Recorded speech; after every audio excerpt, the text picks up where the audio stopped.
ഇന്നത്തെ നമ്മുടെ ഈ ചർച്ചയിലേക്ക് എല്ലാവർക്കും സ്വാഗതം. ഈ ചർച്ച തുടങ്ങുന്നതിന് മുൻപ് നിങ്ങൾ ഈ ചാനൽ ലൈക്ക് ചെയ്യാനും ഷെയർ ചെയ്യാനും സബ്സ്ക്രൈബ് ചെയ്യാനും മറക്കരുത്. നിങ്ങളുടെ പിന്തുണ ഞങ്ങൾക്ക് വളരെ പ്രധാനപ്പെട്ടതാണ്. അപ്പോൾ ശരി, നമുക്ക് വിഷയത്തിലേക്ക് കടക്കാം. എന്റെ പ്രിയ കൂട്ടുകാരൻ, സുന്നത്ത് ജമാഅത്തിന്റെ കാര്യങ്ങളിൽ അൽഹംദുലില്ലാ സജീവമായി അവിടുത്തെ സമയങ്ങൾ ദീനിന് വേണ്ടി ചെലവഴിക്കുന്ന ഒരു വ്യക്തിത്വമാണ്. അതുകൊണ്ട് എന്റെ പ്രിയപ്പെട്ട മുഅ്മിനീങ്ങളോട് മുഅ്മിനാത്തുകളോട് ഓർമ്മപ്പെടുത്തുന്നു, നമ്മളാൽ കഴിയുന്ന ഒരു ചെറിയ സഹായം അക്കൗണ്ടിലേക്ക് നിങ്ങൾ എത്തിച്ചു കൊടുക്കണം. നിങ്ങൾ നൽകുന്ന സ്വാലിഹായ സ്വതക്ക അള്ളാഹു നാളെ ദുനിയാവിലും ആഖിറത്തിലും വലിയ ഫലമുള്ള സ്വതക്കയായി അള്ളാഹു കബൂൽ ചെയ്യട്ടെ. കൈറോയിൽ നിന്ന് ഈ പരിപാടിക്ക് വരാൻ സാധിക്കും എന്ന് കരുതിയിട്ടില്ല.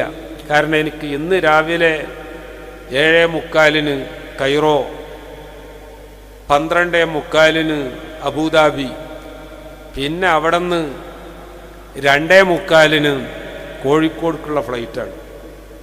വടച്ചോനെ, ആന്ധ്രയിൽ ഈ ഉബൈദുള്ള സഖാഫി എത്ര പ്രയാസം സഹിച്ചിട്ടായിരിക്കും ഈ സ്ഥാപനം ഉണ്ടാക്കുന്നത്.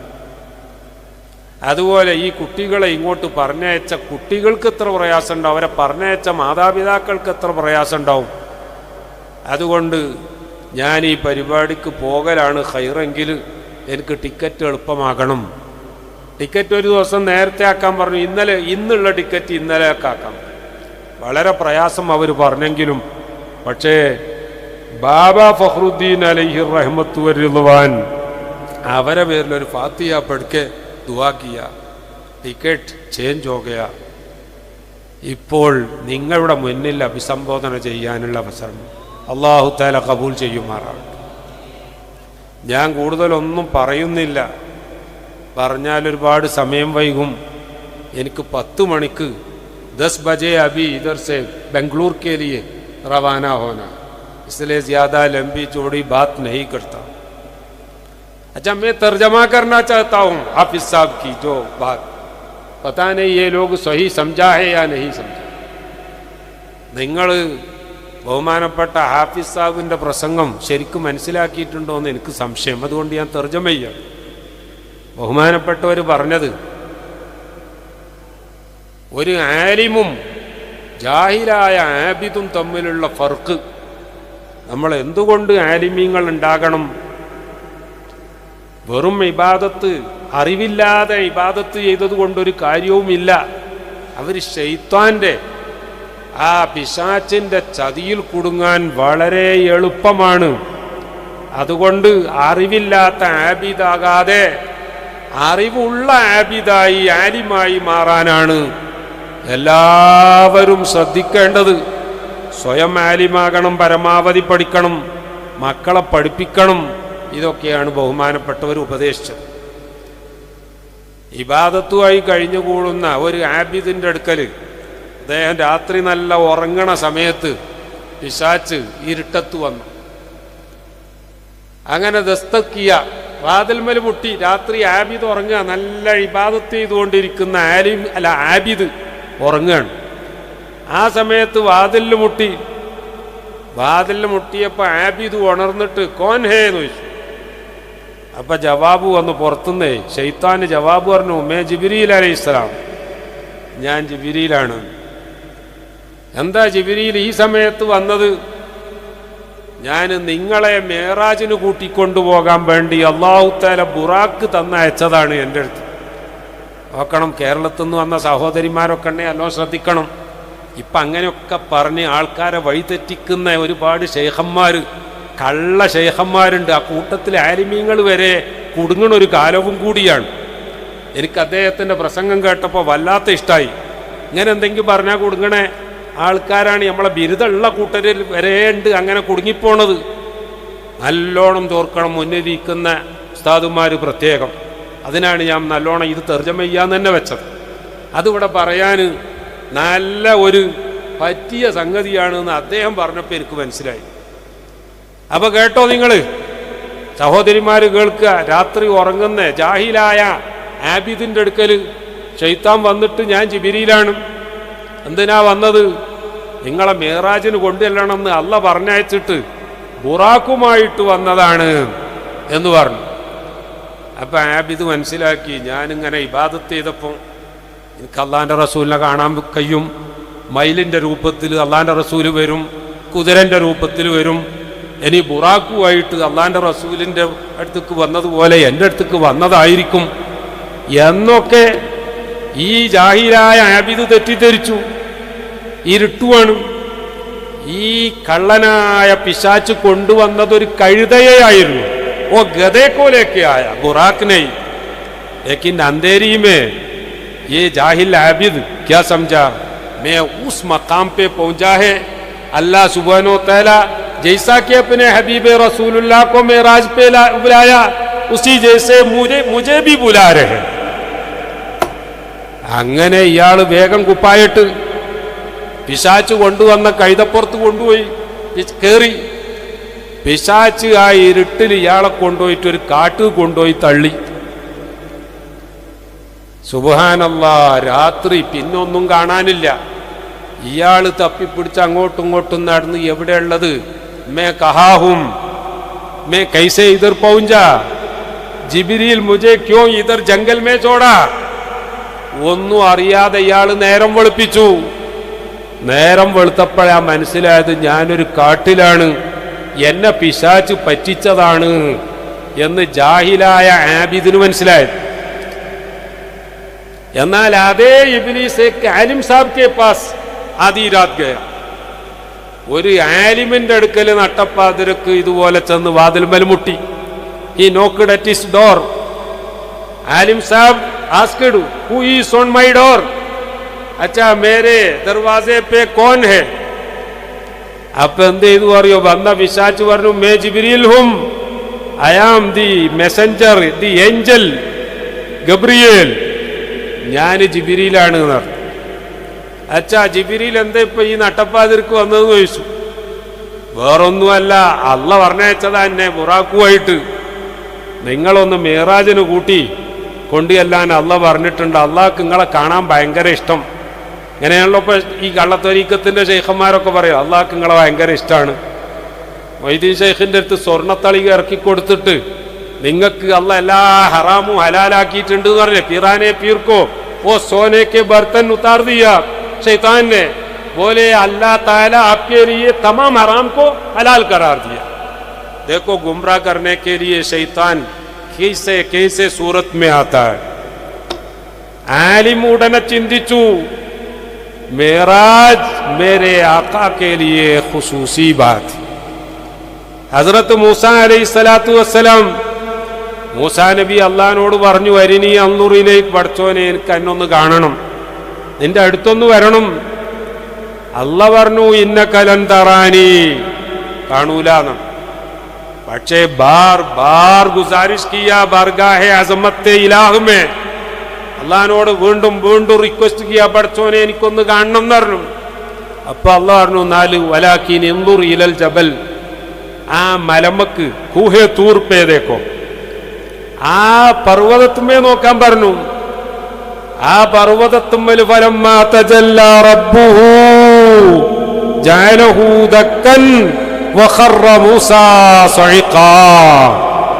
അല്ലാഹു സുബ്ഹാനഹു വ തആലയുടെ ഒരു പ്രകാശം, ഒരു തജല്ലി ആ മലമ്മൽ ഉണ്ടായപ്പോൾ മല ഒന്നായിട്ട് പൊടി പൊടിയായി ഭസ്മമായി. വഖറ മൂസാ സഇഖാ, पैगंबर मूसा अलैहिस्सलातु वस्सलाम बेहोश हो. ये सब आलिम जानता है. ആലിമിന് ഇത് മുഴുവൻ അറിയാം. അതുകൊണ്ട് ആലിം ജിബ്രീലാണെന്ന് പറഞ്ഞ ശൈത്താനോട് പറഞ്ഞു, തൂ ഇബ്ലീസ്, തൂ ശൈത്താൻ, തൂ ജിബ്രീൽ നഹി. ഒരിക്കലും ജിബ്രീൽ അല്ല നിങ്ങൾ, നിങ്ങൾ കള്ളനാണ്. ഭാഗ് ജാവോ ഇധർ സേ, വേഗം ഇവിടുന്ന് ഓടിപ്പോയിക്കോ, അല്ലെങ്കിൽ ഞാൻ കഥ കഴിക്കുന്ന. ഇബ്ലീസ് നിരാശനായി പോകേണ്ടി വന്നു. മാഷാ അല്ലാഹ്, हमारे हाफिज जी ने एक वाकिया के जरिए ये पूरा मसला हमारे सामने हैरतंगेज सूरत में इंकिशाफ किया. വളരെ നല്ല രീതിയിൽ ഇത് പറയേണ്ടത് തന്നെയാണ് ഇപ്പൊ ബിരുദം വാങ്ങുന്ന ആലിമീങ്ങളോട്. ബിരുദം വാങ്ങുന്ന ആലിമീങ്ങളും അല്ലാത്തവരും ഒക്കെ എളുപ്പത്തിൽ പൈസ ഉണ്ടാക്കാൻ എന്താ മാർഗം എന്ന് ആലോചിക്കുന്നത്. എവിടെയെങ്കിലും നാട്ടിൽ ചെന്നിട്ട് അവിടുത്തെ പൈസക്കാരോട് 1,00,000 ഉറുപ്പ്യ എന്നാൽ മാസം മാസം നിങ്ങൾക്ക് 10,000 ലാഭം കിട്ടും എന്ന് പറഞ്ഞ് പലിശക്കാരൻ്റെ വലയിൽ ഇവരെയും കൂടി കൊണ്ടുപോയി തള്ളിയിടും. അഥവാ 2-3 മാസമൊക്കെ 10,000 തന്ന 5,000 സ്വന്തം പോക്കറ്റിലിട്ടിട്ട് ബാക്കി 5,000 മറ്റോൾക്ക് കൊടുക്കും. അവസാനം ആ തട്ടിപ്പുകാരൻ ഈ പൈസയായിട്ട് മുങ്ങും. ഇയാൾക്കിനി ഒരു മഹലിലും ജോലി ചെയ്യാൻ പറ്റാതെ ഈ പണ്ഡിതനായ അല്ലെ ബിരുദധാരിയായ ഈ ആലിമിന് പിന്നെ ജീവിക്കാൻ പറ്റാതെ ആത്മഹത്യ വരെ ചെയ്യേണ്ട അവസ്ഥ.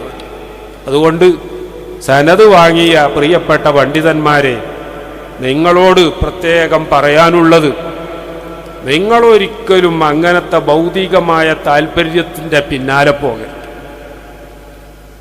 നിങ്ങൾ മറ്റുള്ളവരോട് പൈസ വാങ്ങിയിട്ടാണെങ്കിലും ഇനി നിങ്ങളുടെ സ്വന്തം പൈസയാണെങ്കിലും അത് പലിശക്ക് കൊടുത്ത് മാസം മാസം ഇത്ര ലാഭം കിട്ടും എന്ന് പറഞ്ഞ പല രീതിയിലുള്ള ചെയിൻ ബിസിനസ്സുകളുണ്ട്.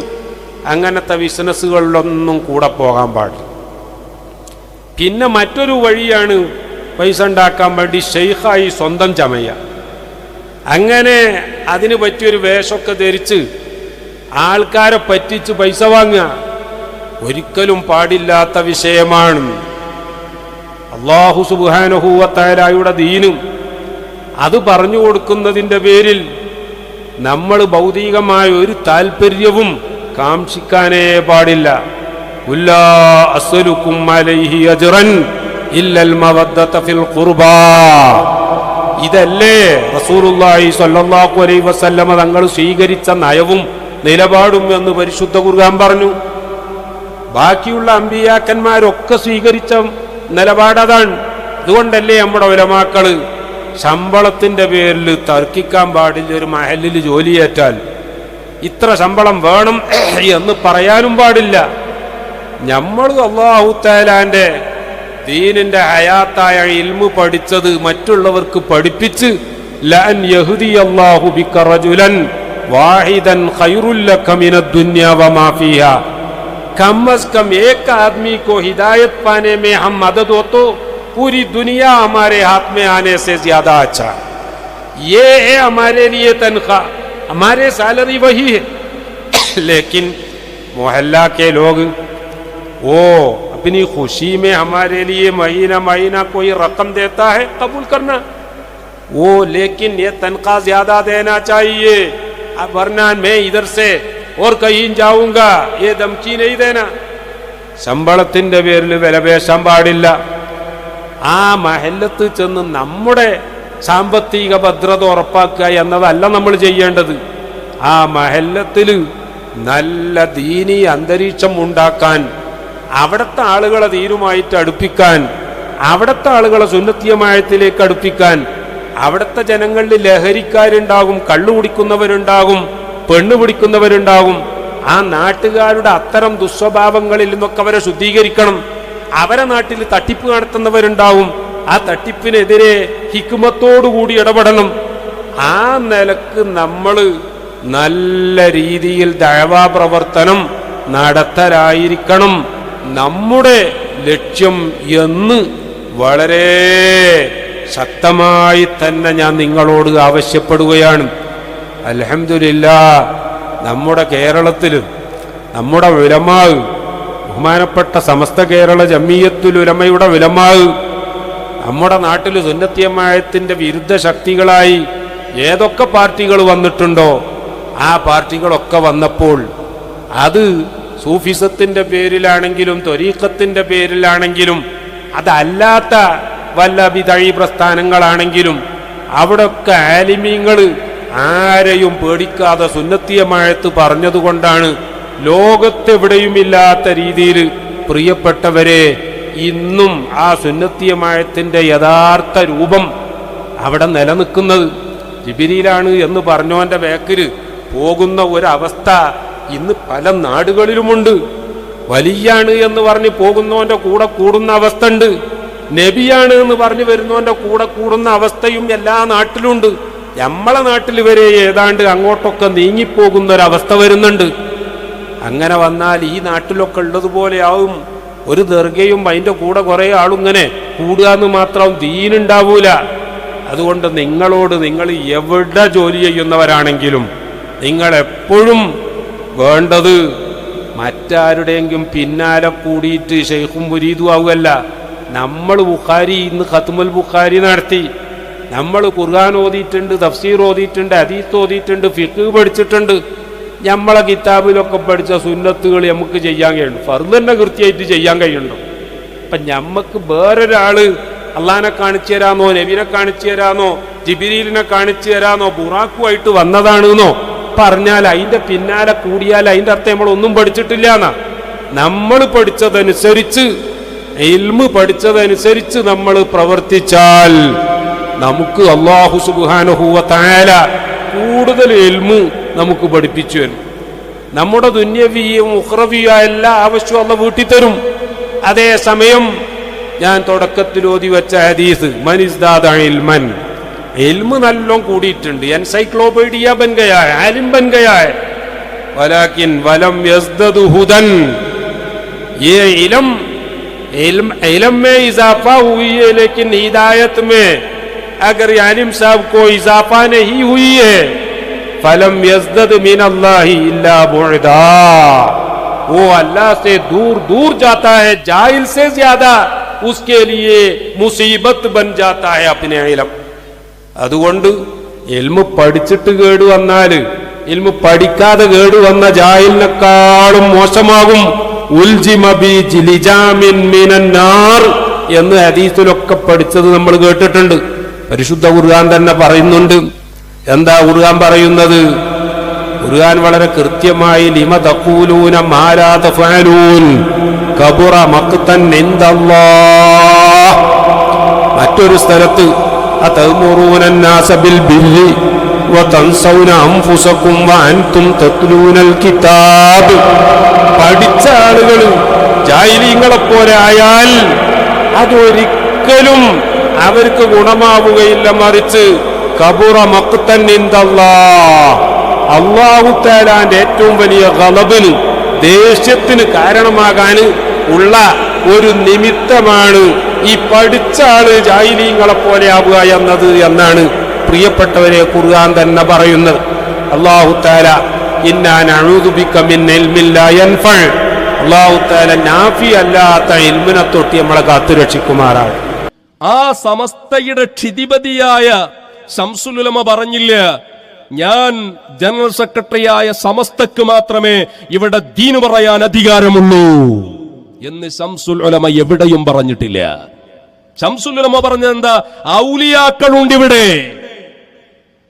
ആ സംഘടനയ്ക്ക് ഇവിടെ ദീന് പറയാൻ അധികാരമുള്ളൂ എന്നൊരു ശബ്ദം ശംസുൽ ഉലമയുടെ ആ ജീവിതത്തിൽ ഒരു നിമിഷമെങ്കിലും നമ്മൾ കേട്ടിട്ടില്ല. ഷംസുലമന്റെ പേരിൽ പച്ചക്കള്ളം പറയല്ലേ? ഷംസുലമ പറഞ്ഞ എന്തായി ജി കേട്ടിട്ടില്ലേ? കേൾക്കൂലല്ലോ. ഈ തോന്നിയാസം പറഞ്ഞ് നടക്കുമ്പോ അതൊന്നും കേൾക്കാൻ എനിക്ക് നേരം ഉണ്ടാവില്ലല്ലോ. ഷംസുലമ പറഞ്ഞെന്താ? ഒറ്റക്കൊറ്റക്ക് ഒരു ദീൻ നടത്താൻ കഴിയില്ല. ആ പറഞ്ഞ അനെന്താ? ആ അറിയുകയും ചോദിച്ചോ? അപ്പം സംഘടിച്ച് ഒരു സംഘടന ഉണ്ടായാലേ അവരെ ദീൻ നടത്താൻ കഴിയുള്ളൂ. അങ്ങനെയാണ് വരക്കലിലൊക്കെ തങ്ങൾ അതിനു വേണ്ടിയാണ് അവരെ സമസ്ത ഉണ്ടാക്കിയത്.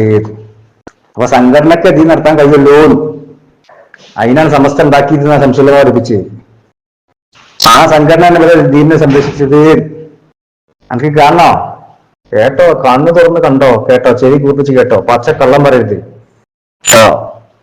ശംസുലമന്റെ പേര് കള്ളം പറയാൻ വന്നിക്കുക. ശംസുലമ ഔലിയാക്കൾ ഉണ്ട് എന്ന് പറഞ്ഞാൽ ഏത് ഔലിയാക്കൾ ഉണ്ട് എന്നാ പറഞ്ഞേ? പറയിച്ച് ആ ഔലിയാക്കൾ ഉണ്ടാക്കിയ സംഘടന അത്. സംഘടനക്കെ ഇവരെ ദീൻ പ്രചരിപ്പിക്കാൻ കഴിയുള്ളൂ, അല്ലാത്തവർക്ക് ഒരു ദീൻ പ്രചരിപ്പിക്കാൻ ഇന്നത്തെ കാലഘട്ടത്തിൽ കേരളീയ സാഹചര്യത്തിൽ സാധ്യമല്ല. ഒറ്റക്കൊറ്റക്ക് തന്നെ എന്റെ കാട്ടുകളെ കണ്ടല്ലോ, ഒറ്റക്കൊറ്റക്കാന്ന് പറയണേ. ആ കാലം കഴിഞ്ഞിരുന്ന ശംസുലന്മാരുണ്ട്. ക്ലിപ്പ് കേട്ടോ, 10 തമാരിയെ ശംസുലമ പറഞ്ഞിട്ടില്ല.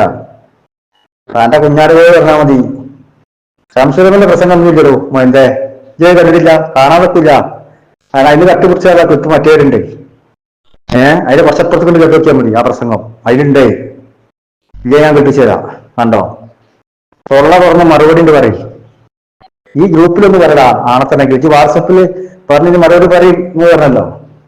പക്ഷെ ഞങ്ങൾ പറഞ്ഞിട്ടുണ്ടല്ല തൊട്ടാൻ കഴിയില്ല. അല്ലേച്ചൊന്ന് തൊട്, അങ്ങനെ നമുക്ക് വേണ്ടിയിട്ട് തൊട്ടവർക്ക് ഓർമ്മ ഉണ്ടാവുള്ളൂ. ആ വിവരം അറിയും. മനസ്സിലാക്കിട്ട് എന്താ വിചാരിച്ച് ഇതാ ഒലക്കമല ഗ്രൂപ്പല്ലേ അത് മനസ്സിലാക്കി കൊണ്ടിട്ട് നീ തനക്ക് ഇങ്ങനെ കേൾക്കാനേ കഴിയുള്ളൂ. നാവ് പൊന്തിച്ചാൻ കഴിയില്ല. അല്ലെങ്കിൽ നാവ് പൊന്തി സമതൊക്കെ ഇങ്ങനെ നാവ് പൊന്തിച്ച് വരണ്ടേ ആദ്യമൊക്കെ. ഓനെ അടക്കം കെട്ടി ഓതിണ്ടല്ലോ. അവള് രണ്ട് പുളിയണ്ടർമാർ ഇത് ഉണ്ടായിട്ട് എന്തെങ്കിലും ഒന്നും ഉണ്ടാൻ കഴിയുണ്ടോ? സംശയം പറഞ്ഞ കേട്ടോ, എന്നിട്ട് ഞാൻ പറഞ്ഞ ബാക്കി. അങ്ങനെ അല്പകാലം കഴിഞ്ഞപ്പോൾ മഹദൂം തറവാട് ക്ഷയിച്ചു. ആദ്യം ക്ഷയിച്ച ആ സമയത്ത് ബഹുമാനപ്പെട്ട ഒരു വിഭാഗി മഹാരാജ വരയ്ക്കൽ മുല്ലക്കോയ തങ്ങളോട് ഏറ്റവും വലിയ ആയിരിക്കും കുത്തുകുത്തമാകുവാൻ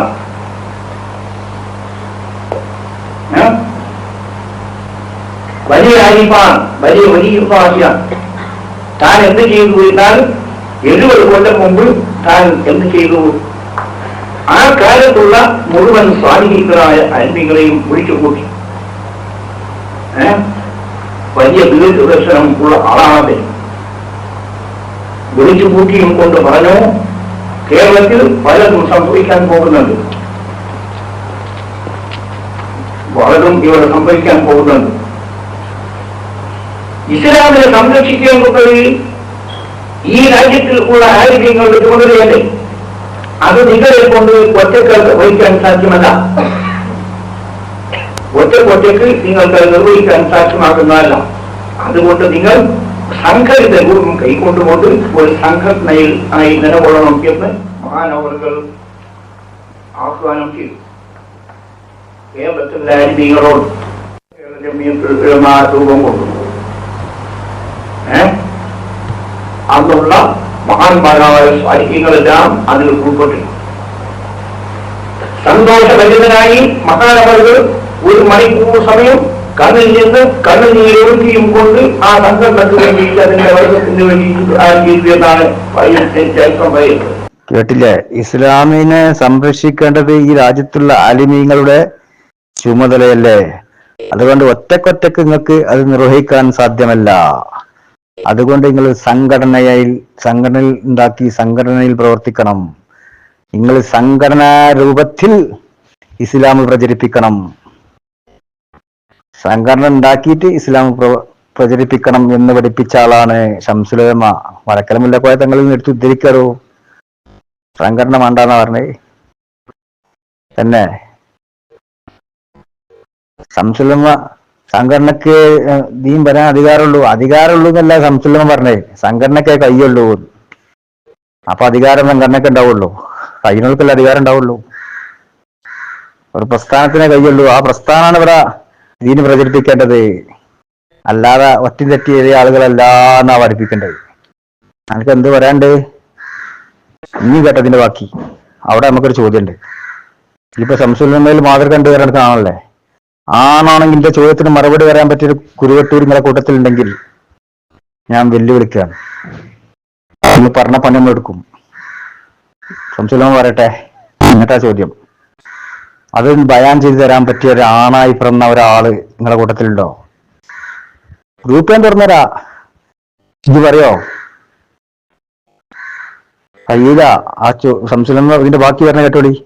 അവിടെ ഉണ്ടായിരുന്നവർക്ക് നിന്ന് മനസ്സിലാക്കാൻ കഴിയും. ആ നിലക്കുള്ള മഹത്തമായ സംഘടന നോക്കൂ.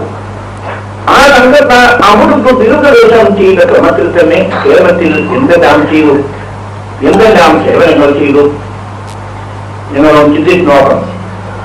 കേരളത്തിൽ അപരിസുന്നത്ത് ഒരു ജമാഅത്തിന് വിരുദ്ധമായിട്ട് ഏതെല്ലാം പാർട്ടികൾ കേരളത്തിൽ വന്നു, അതിനെ സംബന്ധിച്ചെല്ലാം തന്നെ മുസ്ലിം പൊതുജനങ്ങൾക്ക് അറിവ് നൽകി.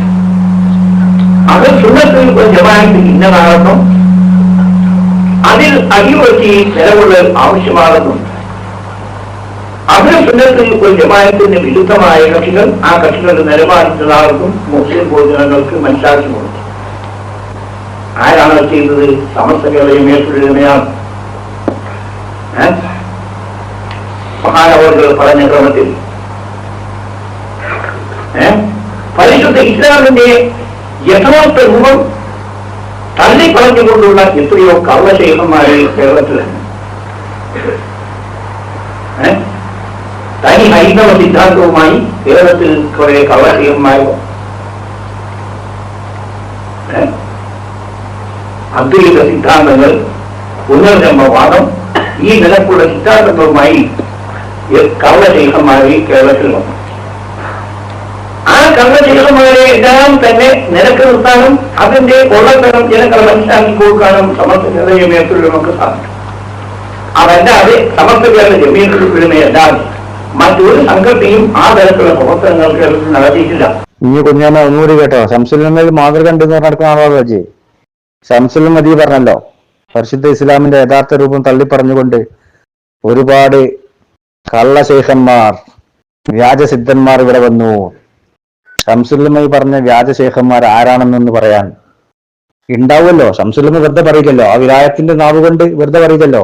അപ്പൊ ഇവിടെ വന്നിട്ടുണ്ടല്ലോ അങ്ങനത്തെ ഒരുപാട് വ്യാജന്മാരും കള്ളശേഖന്മാരും. അതൊന്ന് പറയാൻ നിങ്ങളെ കൂട്ടത്തിൽ ആൺകുട്ടികളുണ്ടോ? വെല്ലുവിളിയാണ്. നമുക്ക് വരാൻ കഴിയോ? നൗഷാദിന് വരാൻ കഴിയോ? പറഞ്ഞാൽ നിങ്ങളെ കുരുവെട്ടിപ്പിച്ചുകൊണ്ട് തിരിച്ചുകൊണ്ടി വരും. അതിന്റെ നിങ്ങളിവിടെ പറഞ്ഞച്ച് നമ്മളെ കയ്യിലുണ്ട്. ശംസുല്ലമ്മ ആരെ പറ്റിയാണ് പറഞ്ഞത്? നിങ്ങളിവിടെ മഹാന്മാരാക്കിയ ആളുകൾ, സമത് കൊണ്ടേസ് എല്ലാം അള്ളാഹുവിന്റെ ഔലിയാക്കളാന്ന് സർട്ടിഫിക്കറ്റ് കൊടുത്ത ആളുകൾ, അവരെ പറ്റിയാണ് ശംസുല്ലമ്മ ഈ പറയേണ്ടത്. ഒരുപാട് ഹൈന്ദവ സിദ്ധാന്തം, പുനർജന്മവാദം, അങ്ങനത്തെ കുഫ്രിയത്തുമായിട്ട് ഇവിടെ ഒരുപാട് വ്യാജന്മാർ വന്നിട്ടുണ്ട് എന്ന് പറഞ്ഞിട്ടുണ്ടല്ലോ. അത് ആരാണോ പറയാൻ തരേണ്ട? വെല്ലുവിളിയാണ്, പറയാൻ കഴിയില്ല. ഇവരെ വന്നിട്ടുണ്ട്. കേരളീയ ചരിത്രം പഠിച്ചാൽ മനസ്സിലാവും ഇവിടെ വന്നവർ ആരൊക്കെയാണ്. ആ ആളുകളെ കുറിച്ചാണ് ഈ പറയേണ്ടത്. ആ ആളുകളെ കുറിച്ചാണ് നിങ്ങളെ ഔലിയാക്കൾ എന്ന് പറഞ്ഞത്. നിങ്ങളും ശംസുലും ഒരു ബന്ധമില്ല. അപ്പൊ ശംസുലും ഇവിടെ പഠിപ്പിച്ചത് എന്താ? ഇവിടുത്തെ ദീനീ പ്രചരണം, ദീനീ ദാവത്ത് നടത്തേണ്ടത് സംഘടിത രൂപത്തിലാണ്. ഓൾക്ക് അത് കഴിയുള്ളൂ.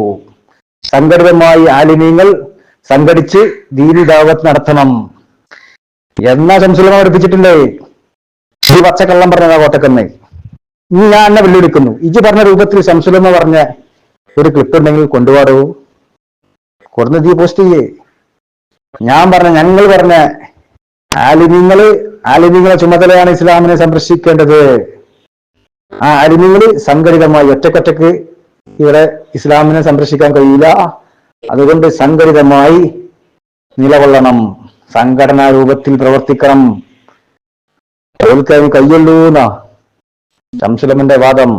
അതാ ശംസുലമ പഠിപ്പിച്ചത്. ഇതിന് വിരുദ്ധമായിട്ട് പഠിപ്പിച്ചിട്ടുണ്ടെങ്കിൽ കൊണ്ടുപോവാ. തൊള്ളാപ്പുട്ടടിച്ചു പോയാ പോരാ, തെളിയിക്കറ ആണാണെങ്കിൽ